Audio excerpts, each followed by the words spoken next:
Good morning, everybody. Hope you're all well. Let me just start my video. Oh, great. there's usually a technical issue right at the very beginning of this, isn't there? So you've got yours working. Just got my face for now. I'll have to entertain everyone. Who wants? Thanks for joining, everyone. We've still got a few people flying through the door, so we'll let Adam get his thing sorted. I think Jeremy needs to make him host. Okay, let's make. Can't possibly go without seeing my face. Of course not. Got a still image of you. There you go. I think you should be able to. There we go.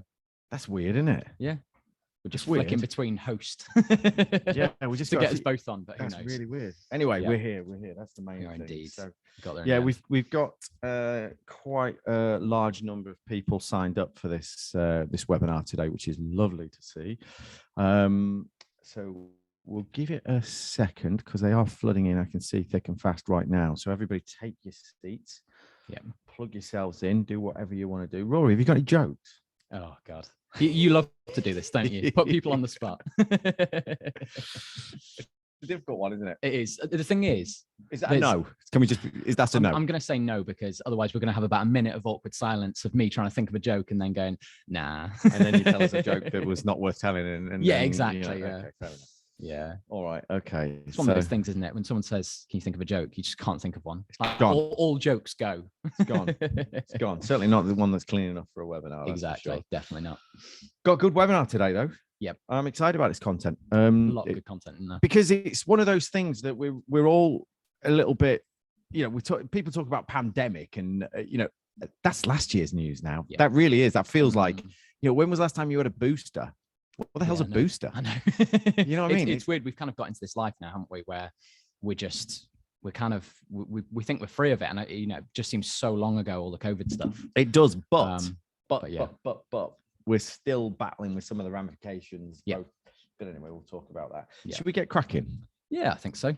All right. Okay. So allow me to introduce. So today we're talking about post-pandemic marketing recovering strategies. Yep. Now, I just want to caveat that, because whilst we're talking post-pandemic, actually, as we were just saying right there, it's not about post-pandemic. It's the fact that, it's political uncertainty marketing. It's marketing in a world where, buyers right now are particularly sensitive to the fact that we are pretty much either in a recession or about to go into a recession, or that's at least the feel of the world. So our buyers holding on to their pennies, our buyers rethinking how they do things, and the answer to that is yes. I think we've seen it within our own commercial performance. We've seen this crazy ups and downs, which I don't think we've ever seen before.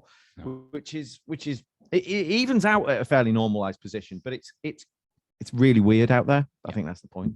So introduce yourself, Rory, if you wouldn't mind. Yeah, so my name's Rory Groves. I'm the marketing manager here at Force24. Have been for the last 4 years or so. So deal mainly with the sort of sales team, a lot of lead generation, a lot of content creation, and all bits to do with that, really. And yourself, Adam? Yeah, me. So I'm the original founder of Force24, worked within the business for 12 years. We are a 100-strong team of marketeers. We support about 6,000 marketeers throughout the UK in delivering more effective communication strategies to their customers, their prospects, whatever it might be. The thing is, I think why these webinars sort of sit quite closely in line with our brand and our values. What we're all about is we're about saying that, look, on our own, we are this, but together as a marketing collective, we actually can stand for something, and we can all share in each other's insights. So what I'm really keen to do for us is share each other's experiences. And we're sat in quite a unique position whereby we're sat on top of a machine, and that machine houses an immense amount of data. Now, obviously, we can't talk about personal stuff or specifics, but what we can do is we can sort of normalize that a little bit, and we can give ideas of trends and what's happening. So we see a lot of data, but not only that, we see attitudes of marketeers, we see attitudes of buyers, and we see how different industries are adapting quickly. I always find it's very interesting to watch the recruitment and construction sector. Right. Both of those are economic barometers. Yeah. Do you know, if you're in a recruitment business right now, I think you'd probably agree you are an economic barometer. And one of two things is going to happen when you guys go crazy. And same from within the construction sector, because obviously it's tied to a lot of city money quite often. The construction sector obviously is the first to feel any pain. So we're watching what's going on in both. Lots of other sectors obviously as well contribute to that, but it's interesting times, I think, is the point, isn't it? I think what you're saying, I actually want to take us back to what you were saying before, Adam. I think that's a really interesting point. Obviously, our webinar is titled Post-Pandemic, but I think one of the main things we want to say today is obviously, without almost scaremongering, we want to say that it's not like you're not completely out the woods. It's not, suddenly COVID was there and now everything's fine again, because, there is a lot of turbulence sort of in the market and about. And, buyers, there's always going to be this, I think. I don't think we're going to have suddenly a happy, sort of market and everything where suddenly everyone's back to normal again. I think there's a lot of things going on right now. And that's what we kind of want to prepare people for, really. With this webinar. That's the point, isn't it, Rory? That if you think about it, prior to COVID, really, except for any sort of marginal or vertically specific incidents or tragedies or whatever, really, we had the credit crunch in 2008 to 2010, whatever, and we were on this sort of economic recovery path for 4, 5, 6, 7 years, and pre-Brexit referendum, we were on a fairly strong trajectory. We had the Brexit referendum blip. We then had, just as Brexit then happened, obviously we had COVID, and then we got the war in Ukraine, and the war in Ukraine is having significant ramifications across pretty much everything. And I think the point we're saying that I can see right now is, just like microprocessors, there's the thing called Moore's law, and Moore's law is basically microprocessors specifically, they double in size. Sorry, no, that's the wrong way around. They halve in size and double in power every year. That's the so you've got this curve that was not very. It does this exponential. Yep. Now, I think as microprocessors get more powerful, it expedites information. I know this is going to sound so out there, but because we're now living in a world where things change by the millisecond, because data is analyzed by the millisecond, we are reacting much quicker. Therefore, we are going to be going from political turmoil to political turmoil to political turmoil, 6 months, a month in between. So as soon as the war in Ukraine, God forbid it's over soon, as soon as we then start to stabilize Russia, as whatever that means, we're going to have something else. So it doesn't matter what it is right now as marketeers. We've got to understand there's going to be stuff flung at us now from here on in. Okay, so this is normal, right? We're going to be dealing with turmoil. So the question is, Rory, do we think that I should imagine that the people joining this webinar today are probably in some way faced with some of this uncertainty, and they're thinking, God, it still isn't normal. And you're probably all sat in a similar boat, because I don't think there's any industry right now that's unaffected, be it positively or negatively. But if it's positively, you've got to look at how you harness what you've got today and how you leverage that for the future. But if it's negatively, you've got to look at how you optimize and get tomorrow to be better. And it's difficult. It's all about market share. So question is, we got to look back, right? First point on here is uncertainty, fear, change. We've got that. Current climate. But the question is, do we as marketeers question whether our brand is still relevant and if it still represents what the buyers need? Where are we going with this? Have your customers' needs changed? Where are we going with it? Well, this is the thing, really, isn't it? You need to look whether your brand's still relevant. Obviously, I think a lot of people have frozen what they're doing, whether that be because of budget, and they've not really changed their marketing and adapted it. I think now's the perfect time. And like you were saying, Adam, it's going to be up and down for the foreseeable future. So there's no point going, right, we'll just wait until it kind of stabilizes a bit, and then we'll do, a brand refresh, or we'll look back and we'll look whether our brand is, still relevant and that's what the customers want. I think now, exactly. I think now is the perfect time. I think you need to really look back and go, is our brand still, relevant as it was, before COVID happened and everything was, nice and happy. So I guess, for me, it's like, are you nailing it right now? Brilliant. Time to invest. Are you not nailing it right now? Not as brilliant, but now's the time to invest. You know what I mean? And I think that rhetoric that marketeers are sitting on is, that I can't really focus on this right now because I'm fighting fires. And I always think about that graphic that was, it's the machine gun salesman tapping on the guy with the bow and arrow in the middle of the war. And he's like, you could do this with machine guns. He's like, go away, I'm too busy. Yeah. And anyway, the point is that what we said there is that I genuinely feel right now that we are going to walk into we are entering into a period of massive political uncertainty because the media, if nothing else, has got a taste for this right now. And this, imagine if we didn't have a COVID to talk about in the media. Imagine if we didn't have a war in Ukraine to talk about in the media. This is driving this massive thirst for news. And actually, I'm not saying those things aren't real. They're very real things. But I'm saying, monkeypox, for example, how real really is that? And how much media coverage is it actually getting? It's quite a bit, really. And it's anyway, whatever. So we talked about the fact that customers have changed. And the fact that what I'm seeing here is the fact that, it's take a traditional business, take our business, for example. You've got some winners and some losers. So in a time of fairly strong certainty, we know that everybody's just on a growth trajectory or everybody's trying to aim for a growth trajectory. So our customers' needs have changed because some people aren't on a growth trajectory. Some people are on a massive, massive downward spiral, and some people are on a huge growth trajectory. Take the recruitment industry, for example. It's going through this massive hiatus at the moment. Where's it going to stop? Is it going to stop? Is it going to keep going?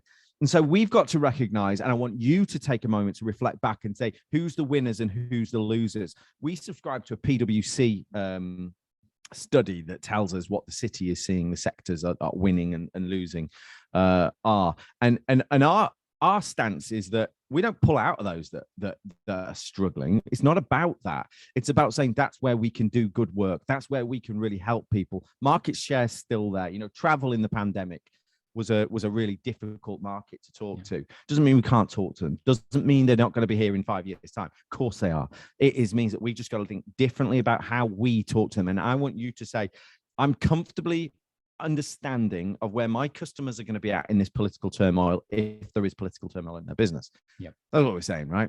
Yeah. No, I think touching on what you said there, Adam, I think one of the biggest things is personal communications. And I think one of the biggest things that we've seen is that we're kind of blurring the lines between B2B and B2C communications. You want to target in the B2B sort of sector your customers the same way you target B2C, which is something that I think has changed. People want these personal communications now. Yeah, but Rory, I think it goes beyond that. Sorry? I think it goes beyond that. So we've talked about personalization as a business for years. Yeah, and marketeers have been trying to strive to personalization for years. Yeah, I think it goes beyond that. And I've termed this as you have now an obligation to entertain. So Rory, where you're scratching there is B2B and B2C. And we think, oh, B2C brands are really cool. They're really funky. They can say things that are a bit more edgy and whatever. That's changed, right? That's changed. I don't think that I identify as a B2B person. Do you, Rory? Are you a B2B person? No, that's it. Well, this is the thing, isn't it? You go, oh, B2C, that's the fun emails for people. And then it's like B2B is, oh, no, it's the serious. It's like, no, we're all people, aren't we? We're all just flaps of skin at the end of an inbox. That's all we are. Exactly, yeah. And I don't identify as a B2B. So I believe that marketeers have now got an obligation to entertain. Yeah. And my content, I don't mean that, we've got to do a dance and we've always got to be doing fun stuff and all the rest of it. What I mean is that we've got an obligation. If we want your attention, you've got to be entertaining. You've got to be engaging. You've got to be so in take the really dry professional services market. It's solicitors, accountants, this kind of thing. It's shrouded in compliance. It's shrouded, and we tend to find as a result of that, the communications are very stale, very, very stale. And those brands that generate cut through are the ones that create a personality, and they're the ones that can really speak to the user or the contact behind that email address, right? That's it. So Rory, when you get an email from Silicon Valley brand, what makes you open it? Is it because you're a B2B person, or is it because you're just a bloke that likes fun stuff? Yeah, exactly, completely. And like you say, it's really interesting. You say about the whole wanting to, the need to sort of entertain and provide. I think as well providing content which people will engage with. It's not about just treating people like they are robots. Now, I think it's changed so much in the last few years. And like you say, I think we should be treating everyone like they are B2C customers, because at the end of the day we are. And I think I think that's come from COVID, a big part of that, of people working from home and kind of blending that home life and work life together. And I think people are starting to realize that the communications they want is something that's targeted and relevant to them. And like you say, entertaining, that's going to catch their eyes. They go, you know what? No, you know what I mean? They want something. They go, you know what I mean? I am the person that I am, you know, both at work and at home. So why can't you treat me like that with the emails? Really? Exactly. I think you know we're sort of laboring a point here, and I think it's rightly so, because it's you know, marketeers have you know, certainly in B2C have taken that mantle on. They've done a very good job in the most part, and it's that B2B element that I think needs to really catch up. It's been fun and just connecting with people. So how do we do it? It's content, isn't it? You know, it's content and it's relevance, and relevance comes through segmentation. And we know personalization is not about putting names in emails. It's, Rory, I caught you out on this last one.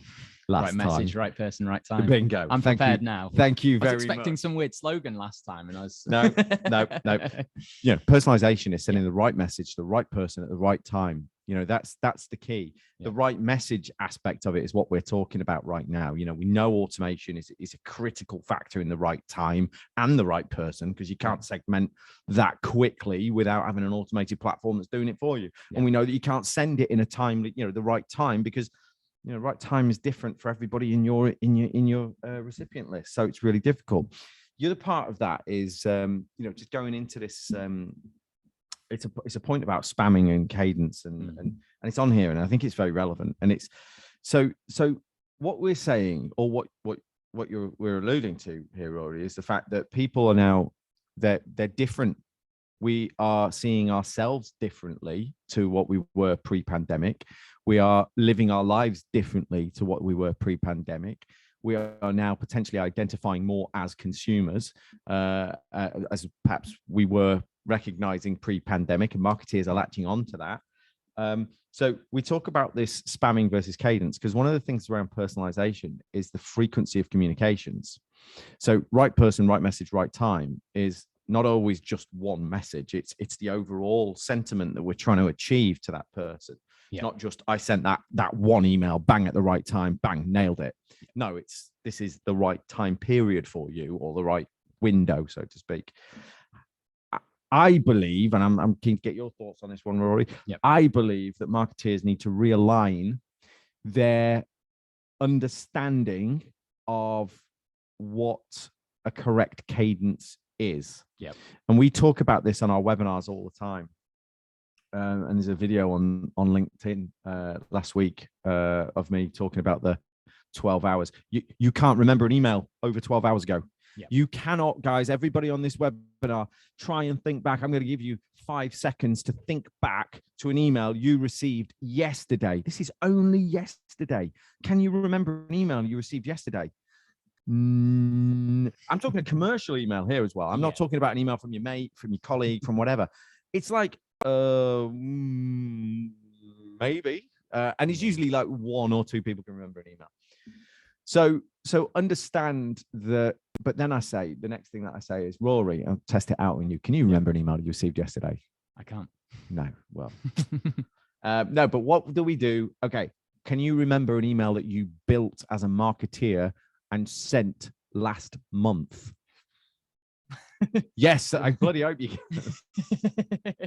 You know, so that relationship that you guys have with building an email campaign has much more recall, because it's part of what you're doing. Take some time on it. You deliberate over the subject line, you deliberate over the creative approach, blah, blah, blah, blah, blah. And so you'll remember, I bet actually, if I was to really challenge you, you could probably remember emails that you were doing in March. Yeah, no, of course. Obviously, you know, throughout the year, everything you do, you scrutinize over every detail. You look at it and you go, is that right? And it is funny, that thing, isn't it? You look at an email so much, and you know the campaign inside and out. And how many people even spend more than 2 seconds on that email? Correct. You know what I mean? It's crazy the amount of detail we look at as marketers for someone just to go, Next email. And that's the relationship that I want us as marketeers to be able to get to grasp, is that, so cadence versus spamming is that constant debate. I send too many messages to the wrong people, it's really bad, it's spamming. If I send the right cadence to the right group of people, it's really effective. And what I'm trying to unlock here is the fact that we as consumers are a little bit more, we have that obligation as marketeers to entertain. We have that obligation to keep feeding nice information to marketeers. So sorry, to our contacts. So cadence, and we recognize that people can't remember an email they got yesterday. So Microsoft's view, I've talked about this so many times on my webinars, 3 times a week, B2B, B2C, 3 times every week, of the right group of people. Not, and they say, by the way, if you haven't opened one of those emails in 14 days, delete them from your database. Holy moly, that's scary. That's the big thing, isn't it? It's, if you have a huge database, it's not, in current times, it's not about sending 50,000 or so emails out. It's about getting that list down and shrinking it right down to make sure it's the right market. That's the most important thing, isn't it? Yeah. So the question that we've got, Rory, is 2 things, right? So I've got 2 slides I want to show you, because what we're saying here is that, right, we've got to send more. We've got an obligation as marketers to entertain. Right. How the bloody hell do we do that? How do we transition from where we are today? I've got some slides, right? I built these slides. They're kind of messy, but they do tell a point. I'm going to share them. We call this. We'll do it. Okay. Can I share my screen? I'm sure I can share my screen.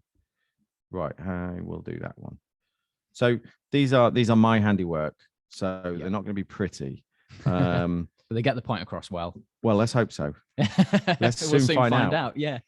So Microsoft PowerPoint. Yeah, I'll just keep it in the normal mode. I'm not going to put it on present mode. Okay, right. So this is part of the 12 Extra Marketing Talk that we do, and this is a recent addition that I've added into it. So if you're listening to this podcast and you've got your headphones on doing some other work, just point your eyeballs at the screen for just a second while we talk through this. So we've got an obligation to entertain, right? We've got to build great content. Now, what most marketeers are doing looks like this on the screen. We've got our prospect data set, and we're sending emails, potentially one, many, to a blog, a website, piece of content, whatever it is. And we're constantly milking that prospect data set. We're constantly saying that, we get more out of that data. That data is my asset. That 15,000 records, that 100,000 records, whatever it is, that's my asset. And I'm going to keep milking it, and I'm going to keep sending it to the website, and off I go. Now, that is a problem because I don't have the time, effort, and budget to allocate to being entertaining. So what I'm doing is I'm usually keeping the content as almost like an afterthought. I know I've got to do something to talk to this group of people, but the content, we've got that blog, we've got a blog, that'll do, whatever. Or we've got an offer on at the moment, whatever, that'll do. Or whatever. But it's like the content is almost like, no, that's not marketing's role. That's the product team's role. That's the sales team's role. That's whoever's role. But no, that content is critical. So what we're saying, and I hope this lands, I hope it lands. I'm testing it out on you guys. What I'm saying is, let's change it up. Let's change it so that the content is the heart and soul of everything. So I can afford to invest in that content. And by invest, I don't necessarily mean money. I mean time. I mean love. I mean attention. And say, right, okay, that content is going to be powering my social media, my paid search, my email, and my direct.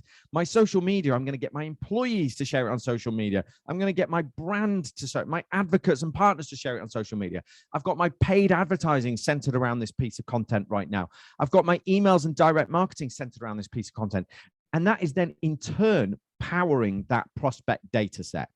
So if everything I do, I move to this approach where I'm doing, I'm going to do my odd bit of this. Of course I am. That's what, it's easy, it's tactical, whatever.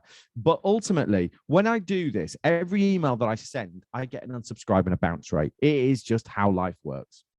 So I'm going to get a degradation of that prospect base every single day. Every time I touch it, it gets smaller. Now, quite often when I'm talking to marketeers and I'm looking at their data and looking at their approaches, we see that their data collection rate is smaller than their bounce and unsubscribe rate. That's scary, right? So we're losing more data than we are collecting. Where's that going? It doesn't take a mathematician to figure that one out, does it? So if I was to say, right, whoa, just think about this slightly differently. Firstly, we've got to be a little less reliant on milking that constantly in its entirety. We've got to be taking little pockets of this prospect data and powering our email, our direct. But the content that we've invested in, we know it's good. We know it's good. The people are going to love it because we spent time, effort, and perhaps money on it. And it's potentially gated content, which obviously means you fill some details in. And that's then in turn powering your prospect data. So it's this symbiotic loop that says, I'm going to send an email that might actually get forwarded around a few times, and it might actually get me a few more contacts out of it. That's awesome to see. Paid is going to be driving more contacts into this database. And beneath that, this prospect database, I've got another slide. Stick with me. This is well worth it. I think it's well worth it. Do we have a chat facility on this? We do indeed. Does anybody know how to use chat on that's listening in? Just type Y if you know how to use chat. Oh, I don't need to tell you how to use chat. How many Zoom calls have been on? Thank you, Jeremy. Thank you, Katie. Thank you. Oh, well done. Oh, crikey, people. Wow, that's great to see. So we do know how to use chat. We do know how to. Now, stop typing Y.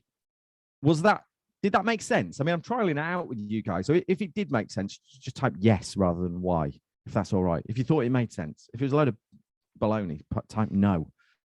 And I'll take that as feedback. I appreciate you giving me this feedback, by the way, guys.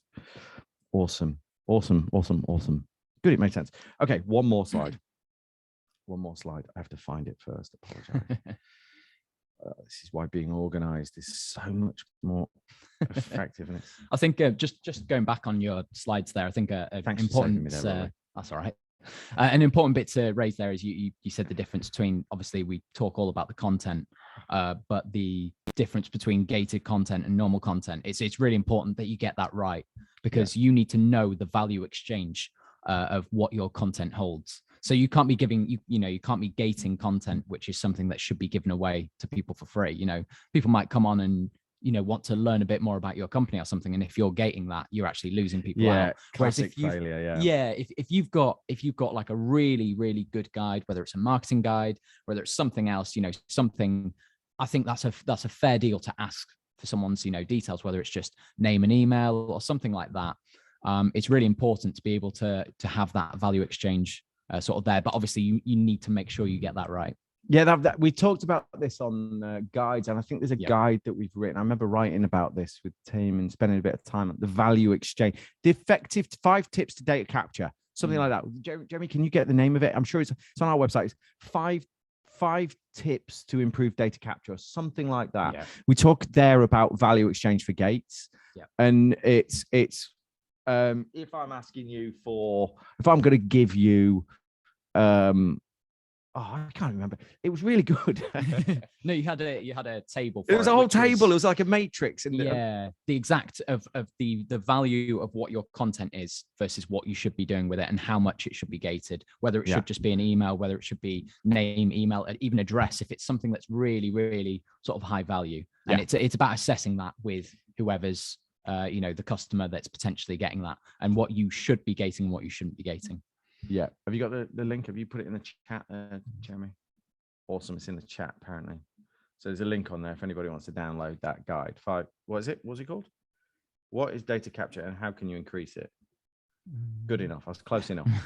Okay. 5-0. Yep. Okay. So guys, this is the next thing. Okay. So what I'm trying to do, and what as a marketing team we're trying to do is not give you all the answers, because we haven't got all the answers. Your business is unique to you guys, and your audience is unique to you guys, and there's lots of nuances. But what I do believe in is giving you frameworks, and that guide, for example, is just a framework for you to fill in with examples of how we've done it.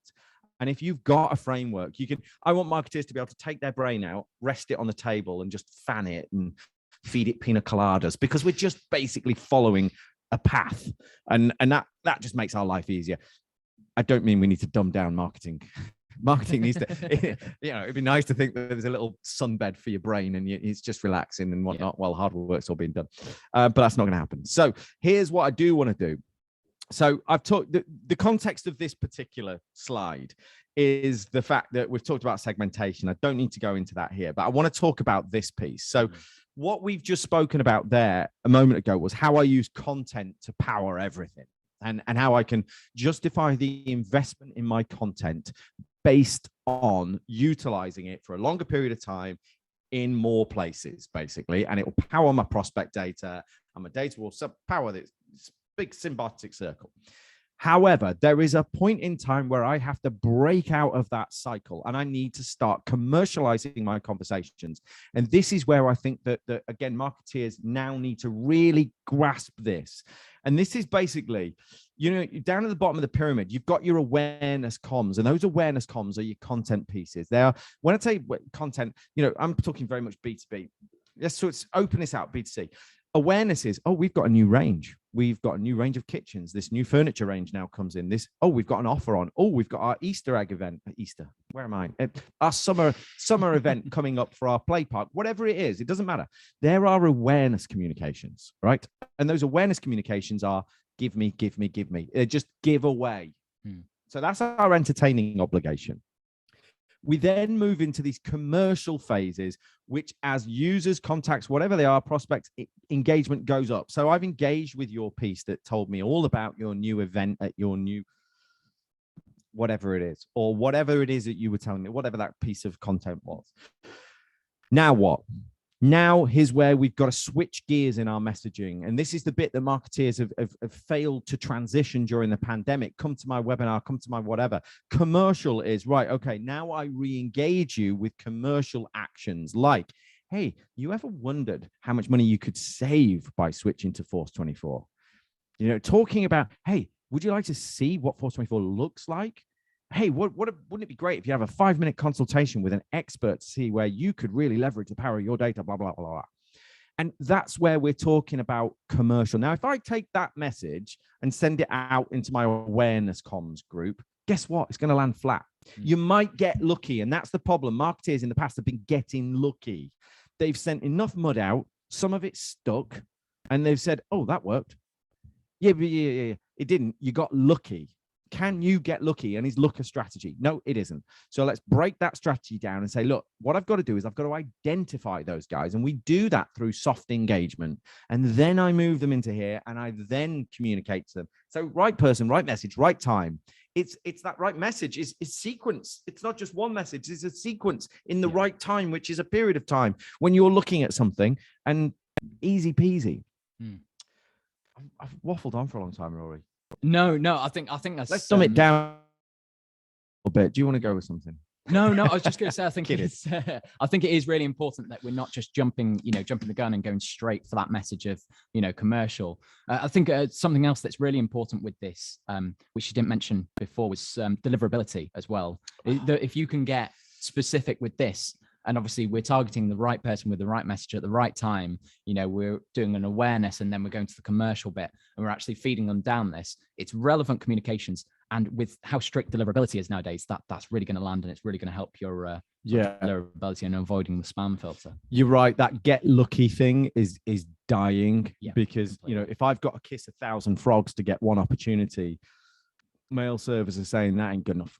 You got to be kissing 10 frogs to get one opportunity. So you're on a zero end game if you don't recognize that that's the way that the email market specifically is going. But messaging in general, by the way, I don't think email's going anywhere. FYI, are you going to now be presented with a new inbox? Oh no, WhatsApp's the new way to do business. Nope.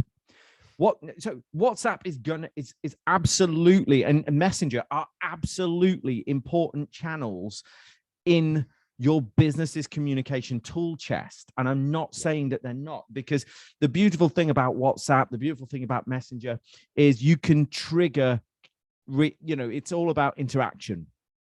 But WhatsApp have really, really strict saying you can't use it for marketing. No, hell no. You're never going to be able to use it for marketing, and it's expensive. It's really expensive, but that doesn't matter. The point is our inboxes, our emails, our inboxes are there to stay. I don't know any business that doesn't. It's not like fax. You know what I mean? I think we've all been tarnished by that brush. Well, we used to use fax. We don't use it anymore. Email's not like fax. email is our business communication channel. It's not just our business communication channel. It's where our car insurance renewals go. Might that go into Messenger in the future? No. Might that go into WhatsApp in the future? No. But transactional communications will go into that. Like, oh, by the way, your policy is renewing. Would you like to renew it? Yes. I can see that happening. But email is always going to be an absolutely intrinsic part of how we talk to our customers. Always. Paid social is going to be a bigger part. We're going to we're going to do more where we segment our users. We put them into social media and we talk to them. And that's already a native feature in Force24. Yeah. Anyway, where was I going with that? Commercial phase. Yeah. Sorry. I'm done with sharing my screen. I'm going to take that off. Yeah. I think something important to bring up, you've touched on it a few times, and throughout this sort of webinar, you've mentioned the word invest a lot. And I think that's probably making a few people a bit nervous, sort of saying, oh, I've got to invest, and they're a bit like, we don't have a budget, you know what I mean? Like, we can't just suddenly spend thousands of pounds to, especially if people are, the marketing's, slightly going not as well as they hoped.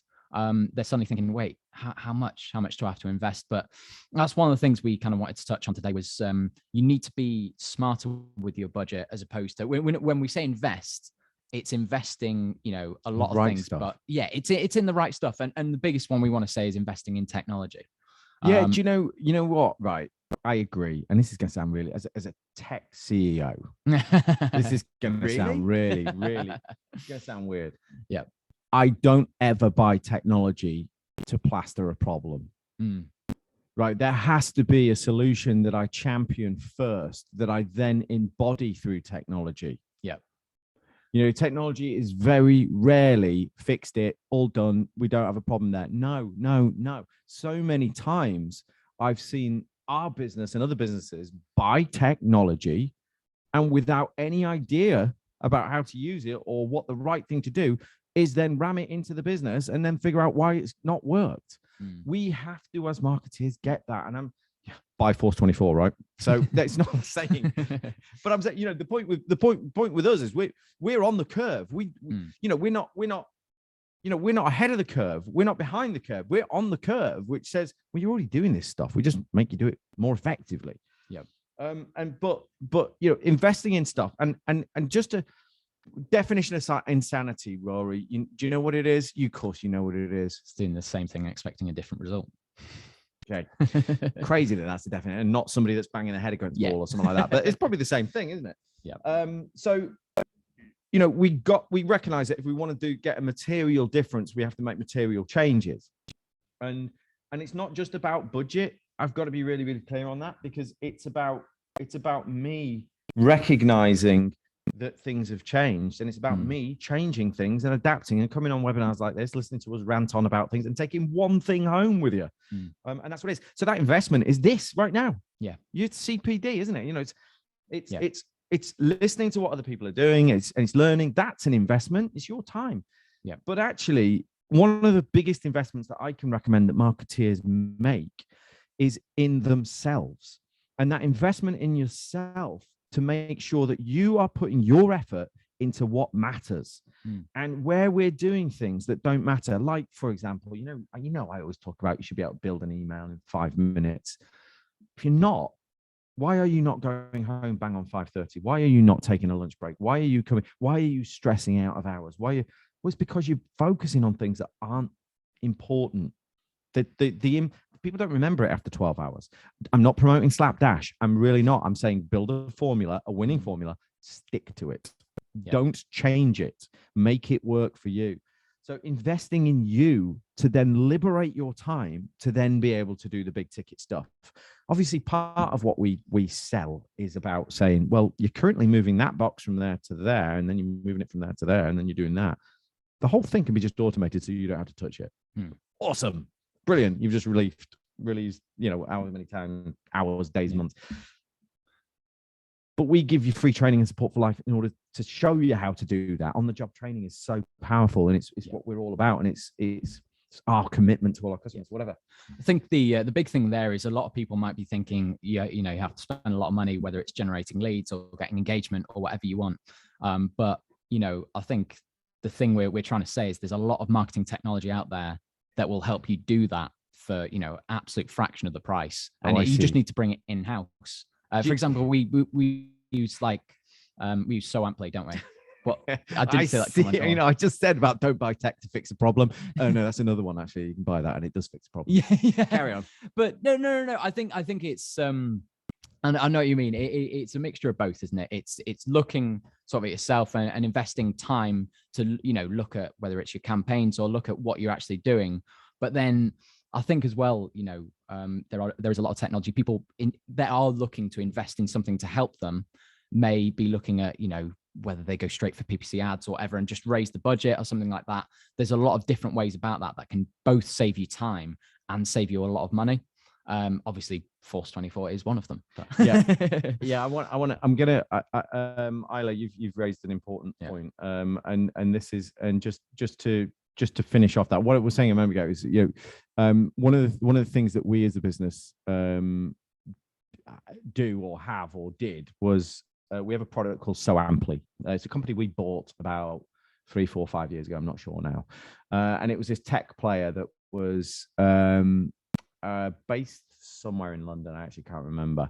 And it was this tech product that we were like, wow, holy cow.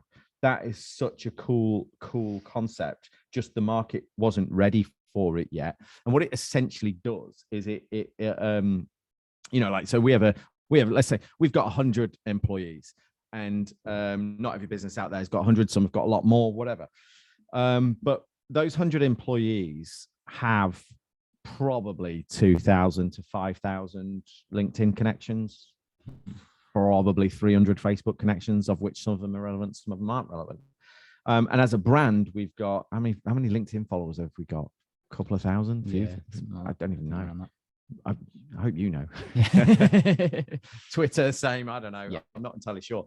But obviously we have a social media department that does know. So, but the point is, what that does is it says, right, well, actually, the gold is sat within the employee base and you know, your sales team, the commercial teams, you know, directors, all the rest of it. They've got the gold.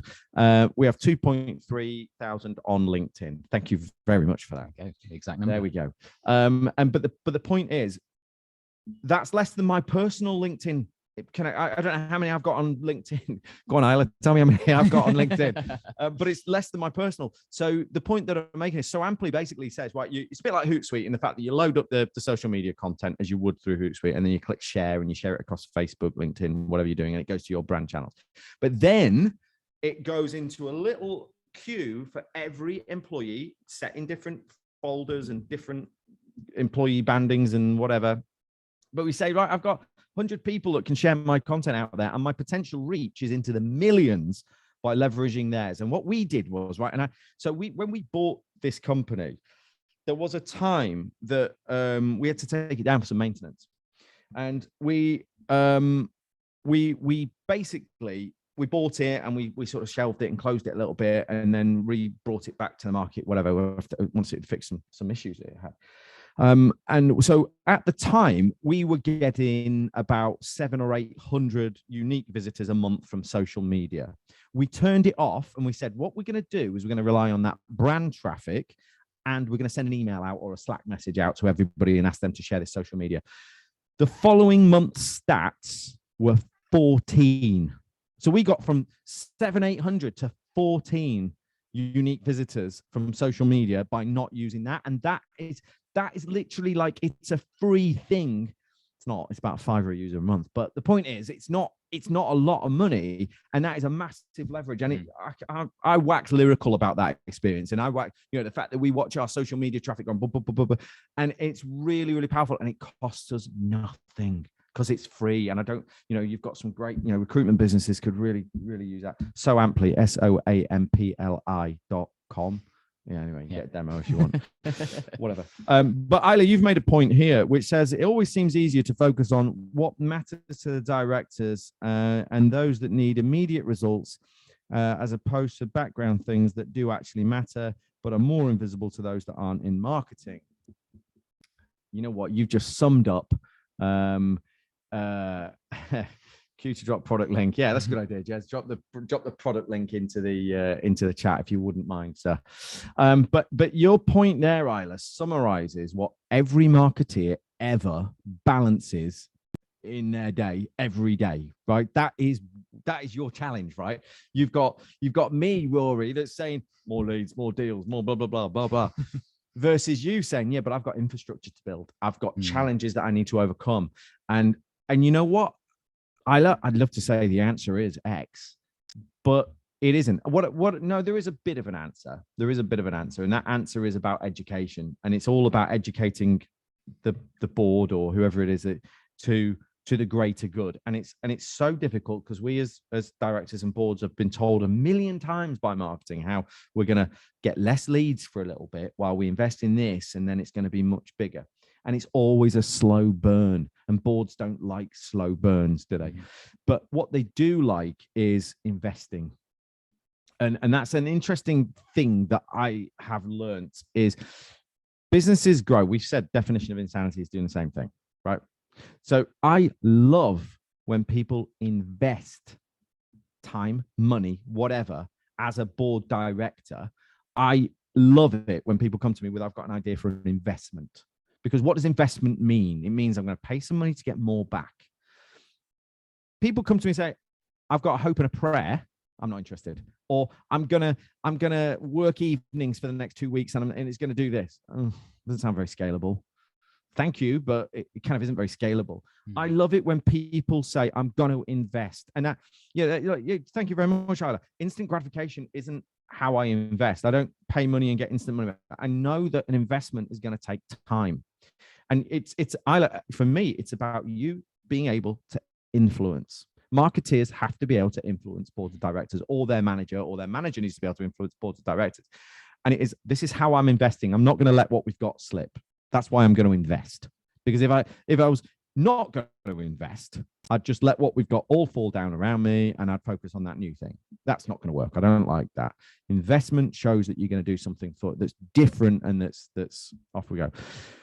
It's exhausting. I know it is. I know it is. I hate myself sometimes, but it is what it is. It is really about that education, I think, Adam. It is.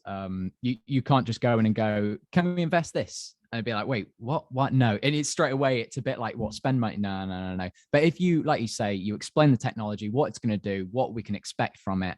And like you say, it's the idea of trying something new as well. Instead of going, like you say, definition of insanity, you can't just go, right, well, maybe change this, tweak an email, change a subject line, that sort of thing, or whatever it is. If we go, actually, let's try this, you've got different products, you've got different tech. I think it should be definitely seen as something that should be rewarded, as long as, like you say, the education is there and they know exactly what you're getting into, and it's not just something completely random sprung on them. Yeah, I think you're right. Nobody likes to be presented with a fait accompli. As a board, there's nothing worse than the only thing that we can do now is invest in this. It's like, great, brilliant. Well, I guess we're going to have to do it then. But we do like to be involved in a decision-making process around how we can invest to improve. And it's that education piece. Sometimes, the problem is with small businesses, anybody can own one. I've not been on any formal training. Well, I have actually, but you don't have to go on any formal training on how to be a director. You just go to company's house, or you go to an accountant, you pay him 50 quid and you own a company. And then the next thing you've got a couple of staff. And then the next thing you've got some customers. And then, God forbid, you need to not start making decisions and inspiring them and leading them and worrying about their life and how they feel. And before long, so nobody's, they don't know what they don't know. And if you are struggling, I don't know, but I would say that talking to me about investments ahead of time that are not, oh, we have to make this investment, that are, I think this is smart. And it's not all about spending money. An investment can be, I've seen that we're spending £50 a month on that thing. I've actually found a product that does it, £25 a month. That's smart, but it does the same thing. Brilliant, cool. That's brilliant. That's an investment, I guess. You're actually saving money, and that is brilliant when somebody comes to me and says, I've saved you some money. Or actually, I've got a way that I can tweak this. I'm going to spend some time on this and whatever. So anyway, look, it's really, really difficult. Force24, by the way, we've positioned our pricing to be a cost saving. That's crazy to think, isn't it? Free training and support for life, and it saves you money. I don't like talking about that. He's ugly.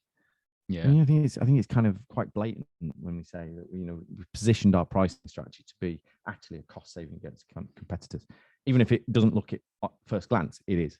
Yeah. Because obviously the way a lot of businesses work is they slap you with that charge. Oh God! All of a sudden, I mean, by the way, anybody on this call use MailChimp? How much money do you think you pay a month? You don't have to type that into the chat or anything, but how much money do you think? Go and check your last invoices. There you go. A lot. There you go. And it's like, where the hell did that come from? I thought MailChimp was the cheap one. Yeah. It's like all of a sudden, I think I read somewhere it's 22% in the last 12 months. Then you've got dollar fluctuations. And then there's likely to be another, because they got bought by Intuit and all the rest of it. And they've been like turning the lever and like, how much money can we get out of people?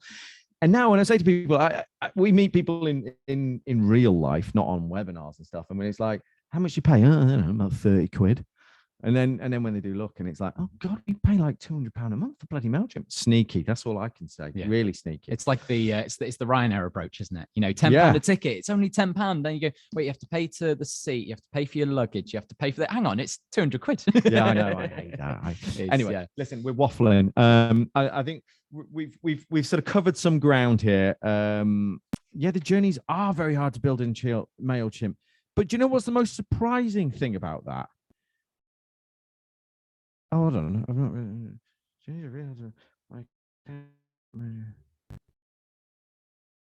Oh, sorry, Isla. Brilliant. Thank you for watching the cogs turn in your head. Yeah. Sorry about that. Being thick. Yeah, exactly. Thank you very much for that, Isla. I appreciate you sharing that. And that is what we're there to do. I thought you were saying that your MailChimp account manager was really good. And I was like, hold on a minute. You got a MailChimp account manager? I don't think they exist.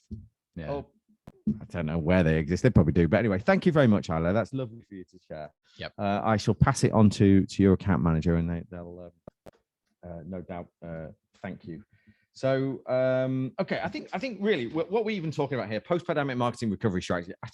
As I'm looking through the notes, I think we've covered most of them, and I think we can let these fine people go back to their day. Is there anything to sign off with, Rory?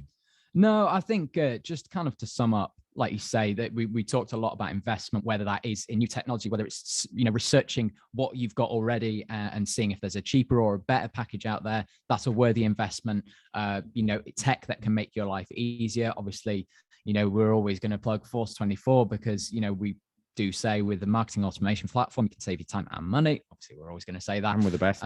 Yeah, there you go. You've got the shirt t-shirts. and everything. But yeah, as well, going back to what we said earlier, we were saying about personal communications, make sure you've changed with the times. Don't, if you look at your marketing strategy and it's still what you were doing 2-3 years ago, you need to have a look, maybe that is still working, but just make sure that is still the right thing. And make sure you are looking at sort of these personal communications and changing your communications from sort of the B2B to the B2C almost, if it's, being a little bit more human is the point. Yeah, recognizing human drivers rather than yeah. Yeah, definitely. And understand that, you can't wait for everything to be normal again. You need to go and attack things as it is. It's going to be turbulent for the foreseeable future. So, don't go, actually, we may invest in that next year because it might be better then or whatever. Just go out there now and invest, whether it's like you say, invest in your time, researching products, tech, whatever it is. Shit's permanently hitting the fan right now is a point. I don't think it's going to stop. Okay, perfect. In summary, right? What have we got as a sign off? Is there something to download? Those slides that I gave? Do we have a link where you can download those slides? I tell you what, I will send out everyone those the 3 slides that you talked about. So everyone that's on this webinar. And anyone that's on demand now, you should have that as well, because I'll send that out to everyone that's signed up for the spring webinar series. That's the beautiful thing about automation, isn't it? There you go. It will be automated on demand. Oh my God, that's so clever. I can sit back and relax. That's my afternoon off. Yeah.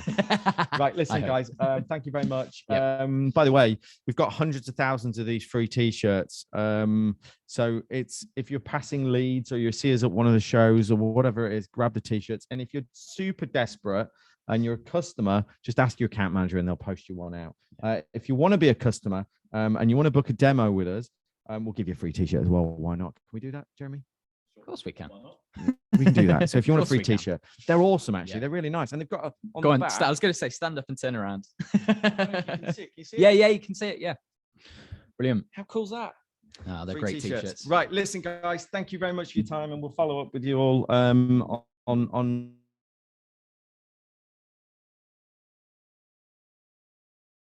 email with the slides and that afterwards. So have a good day. Thank you. Bye-bye.